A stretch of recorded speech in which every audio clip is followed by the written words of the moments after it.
Bonjour à tous, bienvenue sur le direct de C17 Info. Nous sommes actuellement avec Clément Giraud, le skipper qui vient de boucler la boucle puisqu'il vient de retourner à La Rochelle. Il est parti il y a très longtemps, 90 jours, un peu plus maintenant aujourd'hui. 99 jours. 99 jours après, il est de retour, mais cette fois avec un palmarès intéressant puisqu'il a bouclé le Vendée Globe. Il est classé au Vendée Globe, 21e au classement général. Et donc Clément, ça fait du bien de revenir à la maison, entre guillemets, en tout cas sur le lieu de départ du bateau. Bah oui, c'était important pour moi, pour nous, pour l'équipe, pour Eric, et puis pour tous les acteurs qui ont travaillé autour de ce projet. Parce qu'on a quand même sévi pour la préparation du bateau. Le bateau, c'était son port d'attache, donc c'était important de revenir, effectivement, après avoir bouclé ce Vendée Globe, de revenir à la maison. Ouais. Alors, le bateau, vu de l'extérieur, il a rien. Il a l'air comme neuf. On n'a pas du tout l'impression qu'il a fait un Vendée Globe. Qu'est-ce qu'il en est réellement? Qu'est-ce qu'on ne voit pas? Alors déjà, ce que j'ai pas dit à certains moments, c'est des petites casses et des petites réparations que j'ai eu à faire, mais il n'a pas toujours été utile de les énoncer. Et puis on a pas grand-chose de visible en tout cas, si ce n'est un trou dans la coque et un mât mal réglé.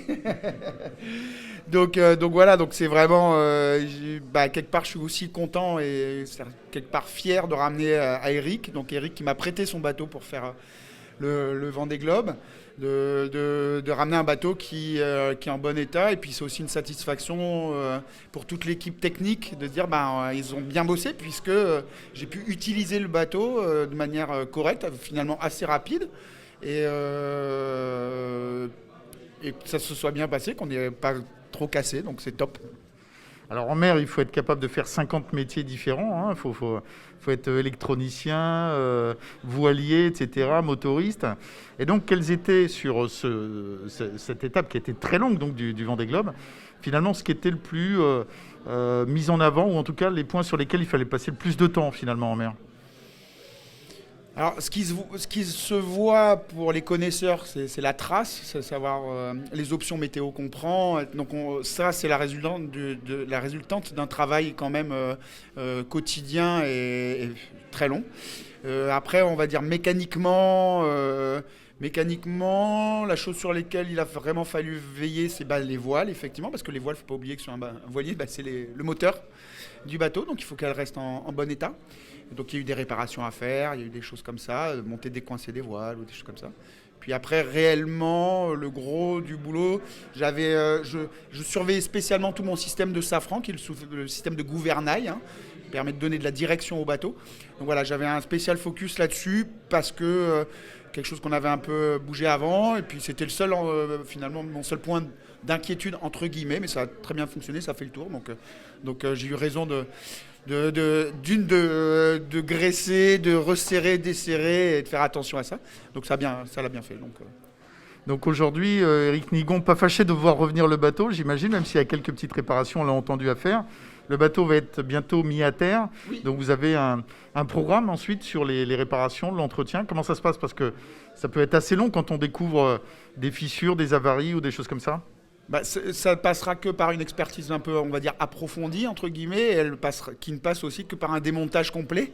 Donc grâce au port de La Rochelle et bien sûr, encore une fois, avec tout ce qui est commission mer et la bienveillance du port de La Rochelle, port de plaisance de La Rochelle, de pouvoir démonter. On va enlever le mât, on va enlever la quille, on va réparer, on va inspecter, passer le bateau aux ultrasons, et puis bon, je ne m'attends pas à des très grosses surprises, mais on verra quand ça sera fait, ouais. Alors avant de naviguer, avant d'être autorisé à aller au départ du Vendée Globe, c'est déjà une réussite, puisque la réussite, c'est d'avoir le bateau en état pour partir et d'avoir trouvé des partenaires. Donc les deux principaux, c'est la compagnie Dully et Agility. C'était compliqué de trouver des partenaires pour faire ce Vendée Globe? Je crois que c'est compliqué de trouver des partenaires pour faire Vendée Globe, pour faire des affaires dans beaucoup de choses, même des fois pour passer sa vie. Et là ça a été deux super rencontres. Il n'y a pas que, eux, ça a été vraiment c'est les principaux, on va dire. Il y a autour du projet aussi des plus petits partenaires, même s'il n'y a pas de petits partenaires, il faut penser à eux aussi. Et effectivement, ça s'est rassemblé assez vite. parce que tout le monde a pris conscience, a eu l'audace aussi de partir avec moi, qui avait un petit backup, un petit vécu. Mais bon, je pense que aussi le fait d'avoir Eric, la confiance d'Eric qui me prêtait le bateau, ça a amené, qui est quand même un objet avec une certaine valeur pécuniaire. Et ben, je pense que ça a aussi incité à dire bon bah si Eric fait confiance à Clément, ben nous on peut aussi faire confiance à Clément. Ça a été, je pense, quelque part un peu un garant, un représentant de cette audace. Donc effectivement, les partenaires ont été géniaux, ils sont comblés. Un Vendée Globe, c'est une très grosse machine. Moi, j'ai eu des retours fabuleux de leur part. Et puis aussi des petites associations avec qui on travaille. Donc ouais, on est tout bien. Eric, donc quel regard après avoir vu donc ton bateau? Eric fait le tour du monde donc avec Clément Giraud à la barre. Eric donc est très habitué des quais autour de La Rochelle, mais pas que, qu'on a vu avec différents bateaux, y compris des multicoques d'ailleurs aussi à La Rochelle. Je crois que vous avez maintenant même carrément des projets en commun, n'est-ce pas? Oui, c'est ça. L'idée, c'est de terminer le premier cycle en fait, de cette histoire qu'on a eue avec Clément là, depuis maintenant 18 mois, donc, en faisant un travail de Jacques Vabre ensemble. Voilà, et ce qui est vraiment intéressant sur cette année-là, c'est que ça permet aussi à Clément de pouvoir réfléchir et aux partenaires de pouvoir réfléchir à 2024 derrière, tranquillement, je dirais, en allant faire une jolie course avec une belle destination pour Clément, puisque c'est les solides d'origine avec la Martinique. Voilà, et puis ce qu'on a aussi envie, c'est que moi, quand j'ai fait toute la préparation pour le Vendée Globe en faisant la route du Rhône sur Jacques Vabre, l'idée c'était vraiment de finir pour accumuler des milles, parce qu'il y a un principe de qualification un peu compliqué pour le Vendée Globe. Donc toujours sur la réserve pour ne pas casser le bateau, pour être sûr de finir les courses. Clément aussi a été très respectueux du bateau pour finir. Et donc on n'a jamais vraiment tiré tout le potentiel de ce bateau. Donc ce qu'on voudrait vraiment ce coup-ci, c'est se lâcher. Clément pourra se lâcher parce qu'il sera avec le proprio. Moi, je pourrais me lâcher parce que Clément, il a été passé le Cap Horn avec. Donc je pense que d'habitude, quand on est en double, il y en a toujours un qui dit à l'autre, bon, on va peut-être se calmer un peu. Là, je pense qu'il y en a toujours un pour dire à l'autre, bon, on y va un peu plus. Oui, on a une belle photo sur le site de Clément Giraud que je vous invite à aller voir. Il suffit de taper Clément Giraud sur Google. Et on a la petite ardoise là au passage du Cap Horn. J'imagine un moment fantastique, j'imagine. Bah oui, parce que c'est un peu ce qu'on disait tout à l'heure. Pendant des semaines et des semaines, tu n'as que de l'eau devant, mais vraiment beaucoup, beaucoup d'eau à courir. Et puis tu arrives un peu dans une forme d'entonnoir, tu arrives avec un passage obligatoire, c'est un péage, comme un péage sur l'autoroute. Et là, quand tu revois la terre, moi que j'avais pas vu depuis 2 mois, plus de 2 mois et demi, bah ouais, c'est... Et très rapidement après, tout se calme. Et en fait, tu sens vraiment que tu changes de mer, de type de mer, d'ambiance, de couleur. Tu retrouves des oiseaux de la terre, pas que des oiseaux marins. Donc là, ça fait... Voilà, c'est super... Bah, tu as la sensation d'avoir déjà fait un bout, même s'il y a encore un gros bout à faire, qui est la remontée de l'Atlantique, qui est très compliquée aussi. Alors on sent sur les projets aussi une envie de communiquer, de partager, un projet un peu sociétal, donc l'envie finalement de faire profiter aux autres un petit peu aussi de cette aventure. Bah, je pense que c'est aussi une des choses sur lesquelles on s'est rejoint avec Eric. Eric porte les couleurs de le bateau, le voilier au ruban rouge depuis des années. Donc c'est déjà de la part d'Eric, il y avait une volonté de porter des couleurs d'association et de cause. Nous, le projet initialement, qui est un projet basé dans le sud de la France, vers Toulon, et c'est un projet associatif au départ.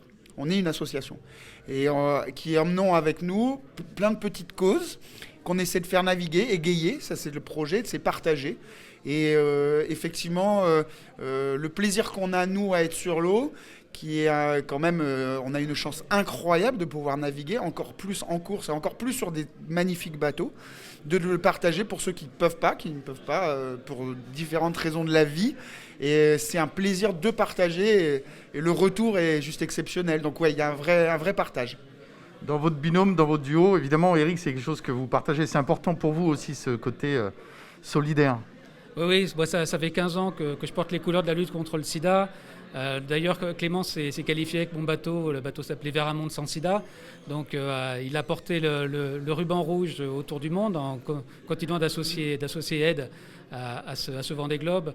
Donc, pour moi, c'est fondamental parce que quand on a la chance de pouvoir naviguer sur ces bateaux-là, que ce soit pour un Vendée ou même ne serait-ce que pour une petite transatlantique, si on ne partage pas ça avec déjà tous les gens qui peuvent être intéressés par l'aventure, mais aussi avec des associations qui ont besoin de se montrer, de pouvoir faire partager leur cause.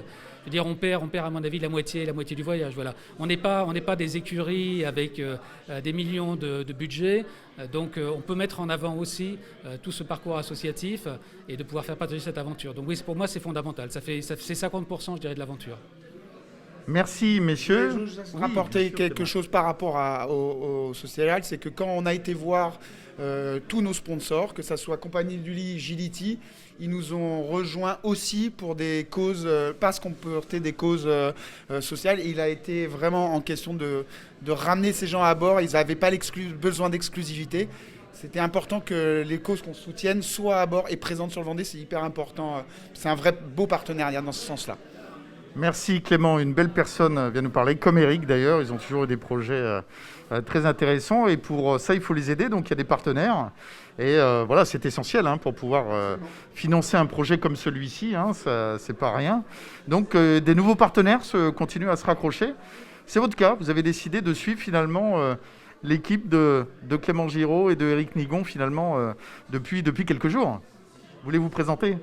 Oui, de fait, puisque je suis à la tête d'une société de conciergerie et qu'au pied levé avec Julie, on m'a demandé donc, de trouver un hébergement pour les techniciens qui vont œuvrer sur les semaines à venir. Donc ils vont loger sur un gîte qui s'appelle le gîte du Parc à La Rochelle, qui est un magnifique gîte au travers d'un ancien hôtel particulier à côté de la préfecture. Et moi-même, je suis donc à la tête d'une société de conciergerie et c'était aussi l'occasion de mettre à disposition des locaux qui vont bientôt fonctionner en termes de coworking. Merci de votre participation, merci à tous et encore bravo Clément pour ce tour, bravo. Merci.